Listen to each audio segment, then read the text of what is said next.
आज रोजी छत्रपती महाराज साहेबांचे आगमन होत आहे हो, याची नोंद 18 कारखाने 12 महालांनी घ्यावी हो. युवराजनी, युवराजनी, तुम्ही इथं आहे सवय? अगं आम्ही तेच विचारायला आलो, महाराजांचं आगमन कधी होतंय ते. अहो आता ऐकलं ना व, महाराज येत्याच गडावर. ऐकलं आम्ही आताच. येणार येणार म्हणून अखेर आजचा दिवस उजाडला. आता आम्हाला काही काही म्हणून सुचणार नाही. संपूर्ण रायगडाचीच तशी अवस्था होणार आता. एवढ्या मोठ्या संकटातनं जगून वाचून आलेत महाराज. धाराऊ, पुनर्जन्म म्हणून तू नव्हतीस सातारच्या गडावर. तिथे महाराजांची खूप खूप अबदा झाली. खूप हाल झाले महाराजांचे. कधी एकदा त्यांना पाहतोय असं झालं. परंतु मातोश्री, आता महाराजांना सक्तीनं आराम करायला लावायचा. अव पर ती मोहीम डोक्यावर येऊन बसली ना व, कुतुबशाहीची. मोहीम नाही का युद्ध नाही. आम्ही तर ठरवलंय आता महाराजांना तलवार सुद्धा दिसू द्यायची नाही. अगदी योग्य. तसं केलं तरच स्वारींचा आराम होईल. आणखीन एक मातोश्री, गडावर आठवडाभर सण साजरे करायचे. रोज वेगवेगळे जिन्नस करायचे. आमच्या तर मनी आलंय रोज सहस्त्र भोजन घालायचं पाचाडला. वय वय घालाच. अव गोर गरिबांचा आशीर्वादच उपयोगी पडल्यात बघा. आम्ही तर रोज अभिषेक पूजा दानधर्म करणार. काही ना काही गोष्टी करत राहायच्या, म्हणजे महाराजांच्या मनात मोहिमेचा विचार येणार नाही. धारात त्या तरी कधीपर्यंत येतील ग आबासाहेब गडावर? अव आता वर्दी आली म्हणजे जवळपास आलेच असत्याल. आपण तयारीत राहूया. आम्हाला काही काही सुचत नाहीये. धाकट्या बाई नसल्या ना की आम्हाला हात मोडल्यासारखं होतं बघा. पण मातोश्री, आता आपल्याला तसं म्हणून चालणार नाही. आपल्याला तयारी करावी लागेल. हो तर आधी स्वयंपाकाचं बघावं लागेल. महाराज गडावर आल्या आल्या काही खायला मागतील, तेव्हा तयारीच असायला हवं. पण मातोश्री काय करावं? तुम्ही बाकीच्या गोष्टी बघा, म्हणजे तोरणं बांधा, रांगोळ्या काढून घ्या. आणि धाराऊ, जनासोबत आणखीन 2 जणींना घे आणि महाराजांचा महाल नीट नेटका लावून घे. जी येतो म्या.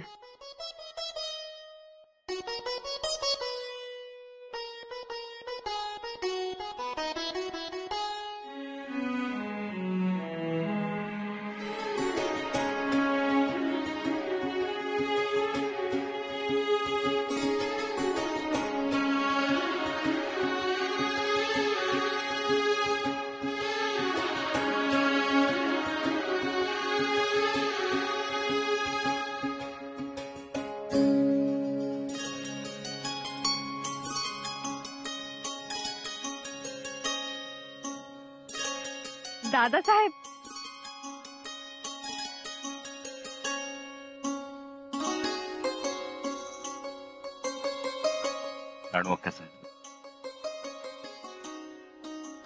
सातारून पाचाड गाठेपर्यंत एकच दोषा मागे होता. दादा महाराज कधी भेटणार, दादा महाराज कधी भेटणार. भेटले ना? जी. पण जाड झाल्या. जाधवराव दाजी साहेब चांगलेच लाड करतात वाटतं राणू अक्का साहेबांचे. हो, आहोतच आम्ही लाडक्या. तुम्ही पण करता की आमच्या वहिनीसांचे लाड. लाजले बघा कसे. चला. भाऊसाहेब, आम्ही आलो आहोत. तुमचे शिवबा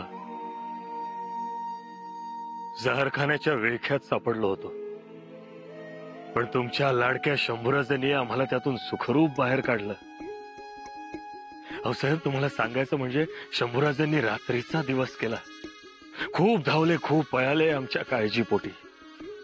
ना कधी मागे हटले, ना कधी थांबले. अक्षरशः मरणाच्या दारातून आम्हाला बाहेर काढलंय शंभूराजांनी, आणि तेव्हा कुठे शांत झाले. तसे ते फार जिद्दी आणि चिवट आहे. आम्ही काय वेगळं केलं? आम्ही केवळ आमचं कर्तव्य केलं. आणि केलेलं कर्तव्य आऊसाहेबांना का सांगताय?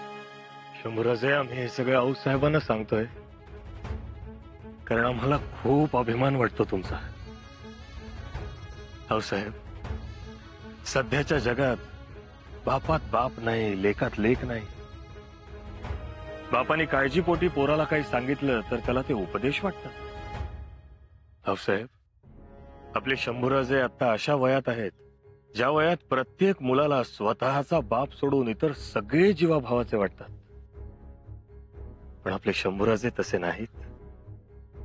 खूप वेगळे आहेत आपले शंभूबाई. त्यांना आम्ही छत्रपती नाही, मित्र जास्त वाटतो. आणि म्हणून तीळ तीळ तुटतो जीव त्यांचा आमच्यासाठी. आऊसाहेब, आज हे सगळं बघायला तुम्ही हव्या होतात. पण एक मात्र आहे, आता यापुढे आम्ही मात्र बिनघोर झालो. आता रयतेची गडकोटांची काळजी आम्हाला नाही, कारण आता शंभूराजे सक्षम आहेत. आबासाहेब, आम्ही वासोटाच्या रानातून वैदू काय आणला, लगेच सक्षम झालो. राजापूरमध्ये फिरंग्यांकडून दवा मागवलीत, खलिते पत्र पकडलीत, मोगलांना धमकावलं, आदिलशाहीला जरब दिलीत, पुढे आलात तर याद राखा, हे सगळं सक्षम असल्याखेरीजच काय. आबासाहेब, आऊसाहेब, बघितलं का कोण आलाय? आमच्या 5 चिमण्यांपैकी एक चिमणी आली. आता बाकीच्याही येतील आणि मग चिवचिवाट होईल गडावर. या.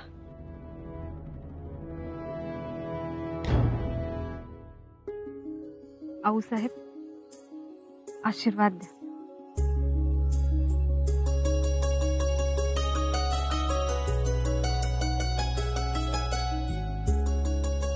मातोश्री, काय हो आहे?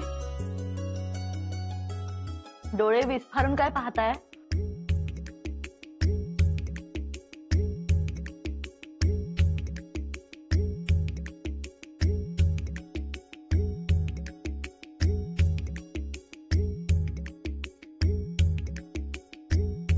आपण मुतपाक खाण्यात? का आम्हाला जमणार नाही का? तुम्हाला न जमायला काय, पण मातोश्री, तुम्हाला असं कधी पाहिलं नव्हतं ना. सुनबाई, आम्ही महाराणी झालो, गादी मिळाली, पण चुली समोरचा आमचा बसायचा हक्काचा पाठ केला. पण मोदपाक खाण्यात आम्ही तरबेज बरं का. अळूवडी, फणसाचं सांदण, फणस पोळी, खानदेशी बट्टी, रोडगे, झणझणीत सागोती रस्सा, घावण, गुलगुली, काही विचारू नका. एवढे सगळे जिन्नस येतात आपल्याला बनवायला? होतात. अहो, आमच्या मातोश्री सुद्धा सुगरण. आऊसाहेबांनीही आम्हाला खूप जिन्नस बनवायला शिकवले. आपले आबासाहेब गडावर येत आहेत म्हणून ही सगळी तयारी आहे ना? हो. सातारच्या किल्ल्यावर असताना महाराजांनी डांगर भाकरी खाण्याची इच्छा व्यक्त केली.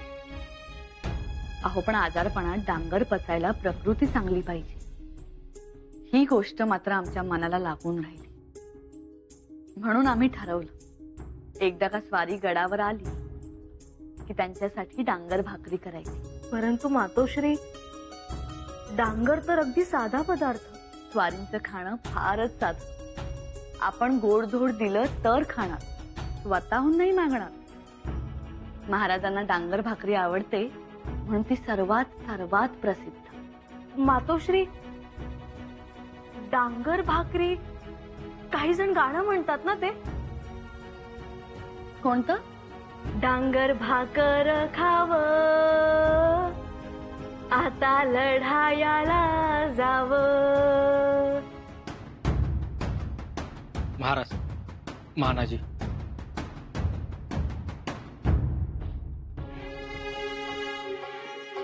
आनाजी, महाराज,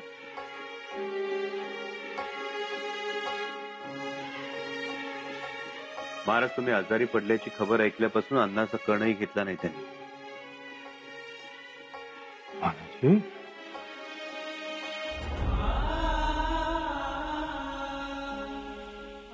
का रे असं अन्न सोडलं? काय झालं? कोणीतरी दूध भाता. महाराज तुम्ही दिसला आता काळजी नाही.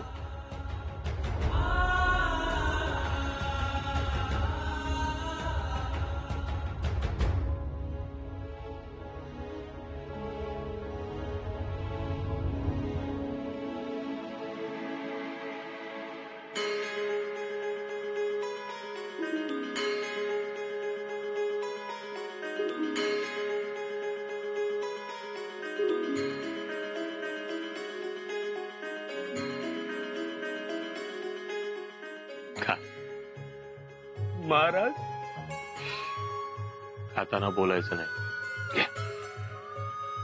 आणि पुन्हा असं वागायचं नाही.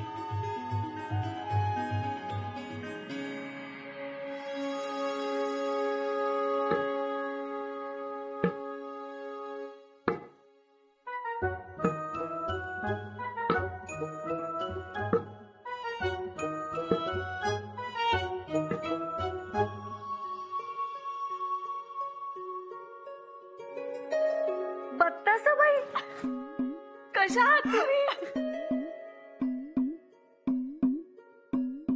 चांगले आहोत. हो काही खुशाली नाही, सांगावं नाही, साधं पत्र तरी पाठवायचं की जाधवांकडचे कागद संपले.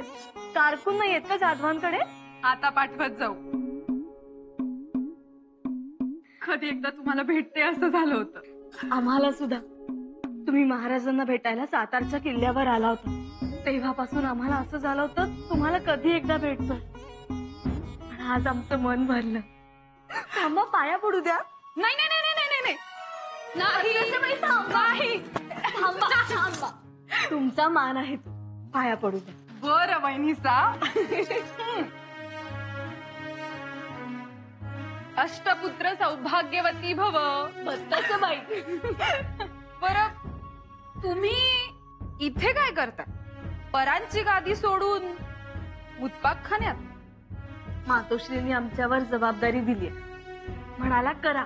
हो, पण तिकडे आमचे दादासाहेब आलेत महाली. तुम्हाला पाहिलं नाही तर त्यांचा ख्याली पुलाव करपणार तर नाही ना? बत्तासाबाई म्हणजे बघा ना, ते तिकडे तुमची वाट पाहत असतील आणि तुम्ही इथे तुमच्या हातात भगोलं, पातेलं, पळी. बरं दिसतं का?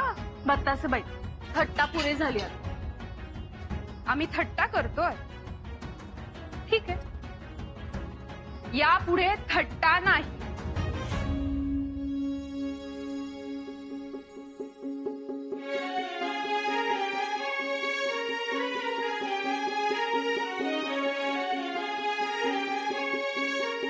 गुळमटपणाची चव.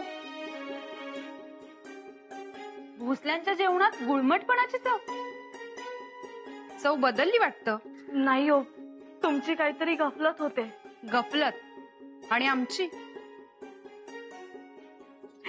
आमच्या बहिणीसांचा गोडवा उतरलाय जेवणात. बत्तासाबाई रागवलात? हो. मग आता काय करणार? तलवार काढणार? हो. म्हणजे दादासाहेबांचा राग आला तर तिथेही तलवार काढता? काढतो, पण तिथे काही उपयोगच होत नाही हो. का? त्यांच्याकडे बघितलं की आमचा राग जातो. कसा जातो ना काही कळतच नाही. आम्ही सांगू का? तुम्ही सांगा.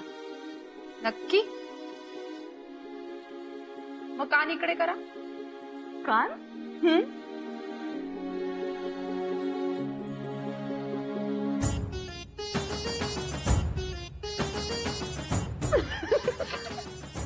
बत्तासाबाई तुम्ही ना थांबा. थांबा तुम्ही, थांबा. अहो.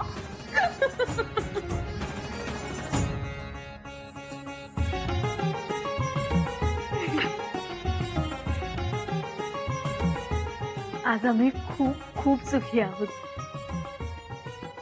आमच्या या सुखाला आता कोणाची दृष्ट लागू नये.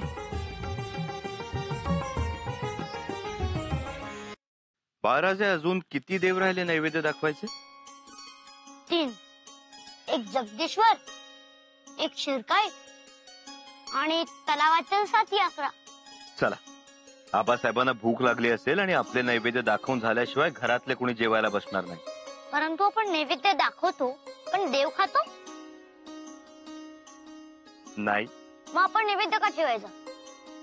बाळराजे, काही सण असेल, घरात गोडधोड केलं असेल तर पहिला घास देवाला, आपल्या वाडवडिलांना, गाई वासरांना, मुंग्यांना द्यायचा, मग आपण खायचा. त्याने काय होतं? होत काहीच नाही, पण त्यांना विसरायचं नसतं आनंदात, म्हणून पहिला घास त्यांना. बाळराजे, माणसाकडून सगळ्या सृष्टीला प्रेम हवं असतं, आपण द्यायचं. हा नैवेद्य दाखवणं म्हणजे त्यांच्याविषयी कृतज्ञता.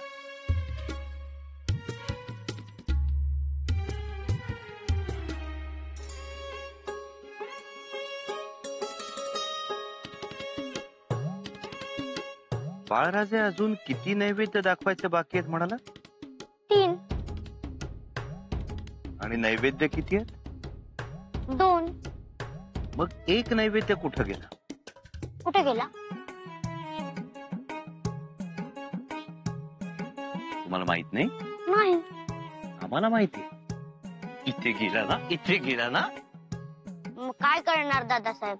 चालून चालून खूप भूक लागलेली म्हणून खाऊन टाकला. तुम्ही वहिनीसांना सांगू नका, त्या रागवतील आमच्यावर. नाही सांगणार. उलट लहान मुलांनी नैवेद्य खाल्ला ना की लगेच देवाकडे पोहोचतो. मग हे 2? चला.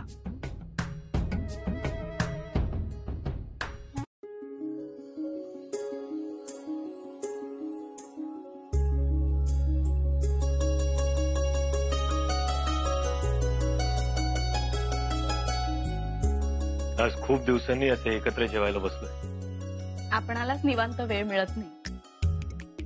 खरंय, पण आता असा वेळ काढायला हवा.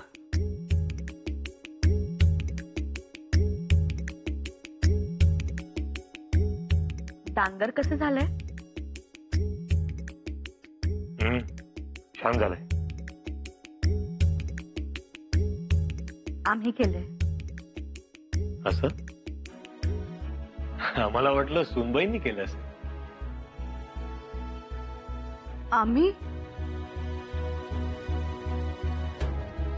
आबासाहेब, आम्हाला नाही येत हा पदार्थ करता. त्यासाठी सुगरणच असावं लागतं. आणि थोरल्याबाई साहेब आहेतच सुगरण. काय हो, पाहिलं शंभूरच आहे. घेतली बाजू. त्या खऱ्याची बाजू घेतात, हो की नाही? आज खरंच खूप समाधान वाटलं. आणखीन एका पंक्तीचं असंच नियोजन करा आणि त्यावेळी परिवारातील सगळ्यांना, अगदी जावयांसकट सगळ्यांना बोलवूया.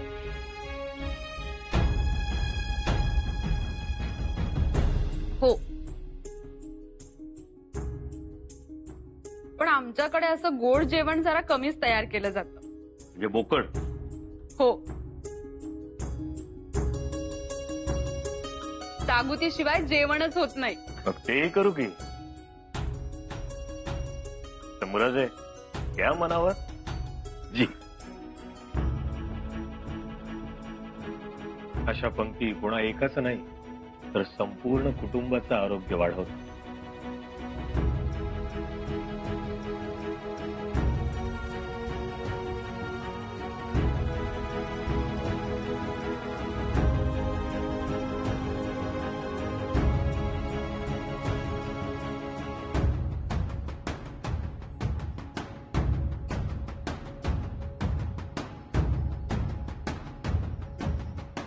आबासाहेब, कुटुंबाचे ठावे नाही, पण आमच्या दादासाहेबांच्या आरोग्याची काळजी वाटते. का हो? बघा, वहिनीसांचं त्यांच्या ताटाकडे लक्षच नाही.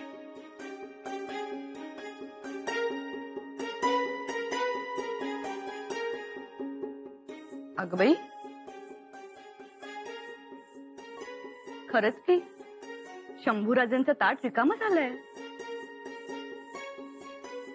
एकंदरीत काय, वहिनीसांचं दादासाहेबांकडे दुर्लक्ष होतंय. दादासाहेबांची काळजी घ्यायला दुसरं माणूस आणावं का?